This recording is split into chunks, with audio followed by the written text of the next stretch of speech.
Atas petunjuk penyelamat kita dan menurut ajaran ilahi,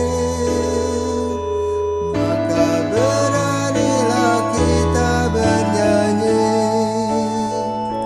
Bapa kami yang ada di surga, dimuliakanlah namamu.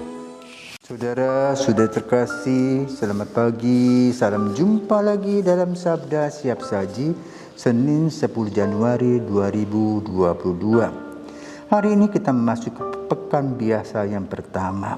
Marilah kita berdoa dalam nama Bapa, Putra, dan Roh Kudus. Amin. Bapa yang penuh kasih, hari ini kami memulai kembali hari Minggu biasa, di mana kami menggunakan pakaian liturgi hijau. Dan kami juga mulai mendengar berita tentang bagaimana Yesus mengabarkan kabar gembira kepada banyak orang dengan mengatakan, bertobatlah dan percaya kepada Injil. Waktunya telah tiba. Maka kami harus bergegas mendengarkan kata-kata Yesus, tawaran yang luar biasa ini. Demi Kristus Putramu dan pengantara kami, kini dan sepanjang masa. Amin. Tuhan bersamamu dan bersama rohmu. Inilah Injil Yesus Kristus menurut Markus. Dimuliakanlah Tuhan. Sesudah Yohanes ditangkap, datanglah Yesus ke Galilea memberitakan Injil Allah. Yesus memberitakan, waktunya telah genap, kerajaan Allah sudah dekat. Bertobatlah dan percayalah kepada Injil. Ketika Yesus sedang berjalan menyusul Danau Galilea, Ia melihat Simon dan Andreas, saudara Simon. Mereka sedang menebarkan jala di danau sebab mereka penjala ikan. Yesus berkata kepada mereka, "Mari, ikutlah aku dan kalian akan kujadikan penjala manusia." Mereka segera meninggalkan jalannya dan mengikuti Yesus. Dan setelah Yesus meneruskan perjalanannya sedikit lagi, dilihatnya Yakobus anak Zebedeus dan Yohanes saudaranya sedang membereskan jala di dalam perahu. Yesus segera memanggil mereka dan mereka meninggalkan ayahnya Zebedeus dalam perahu bersama orang-orang upahannya. Lalu mereka mengikuti Yesus. Demikianlah sabda Tuhan, terpujilah Kristus.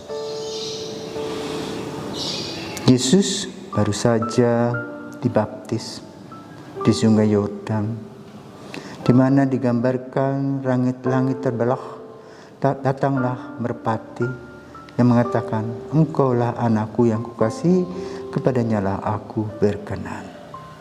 Maka sejak saat itu Yesus mempunyai kekuatan yang luar biasa secara rohani. Karena itu Yesus membuat strategi. Yang satu adalah visi. Visinya adalah kerajaan Allah sudah dekat. Misinya, bertobatlah dan percayalah kepada Injil. Yang ketiga, Yesus mengumpulkan murid-muridnya untuk menerjemahkan kata-kata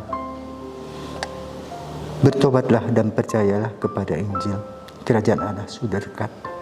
Dengan cara mengundang Petrus, Andreas, Yakobus, dan Yohanes, di mana mereka adalah penjala ikan. Maka mereka meninggalkan jalannya. Dengan kata lain, Yesus melihat bahwa mereka, para murid 4 orang itu luar biasa. Ditinggalkan yang berkaitan dengan usaha dan hidup mereka, lalu mempercayakannya kepada Tuhan Yesus.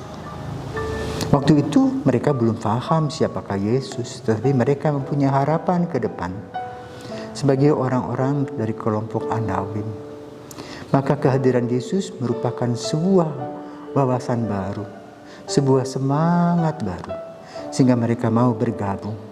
Dan setelah itu mereka mewartakan dari mulut ke mulut apa yang dilakukan oleh Yesus. Refleksi kita pada hari ini, kita semua dipanggil, diundang oleh Yesus untuk mengikuti Yesus dengan tema kerajaan Allah sudah dekat. Bertobatlah dan percayalah kepada Injil. Maka kita harus bertobat, artinya apa? Kita memperhatikan sikap dan perilaku kita yang kurang menyenangkan hati Allah. Maka kita memperbaiki diri sehingga kita boleh menjadi manusia baru di dalam Yesus. Pertobatan berarti meninggalkan cara pikir lama dan membiarkan penyelenggaraan Tuhan hadir dalam langkah-langkah kita.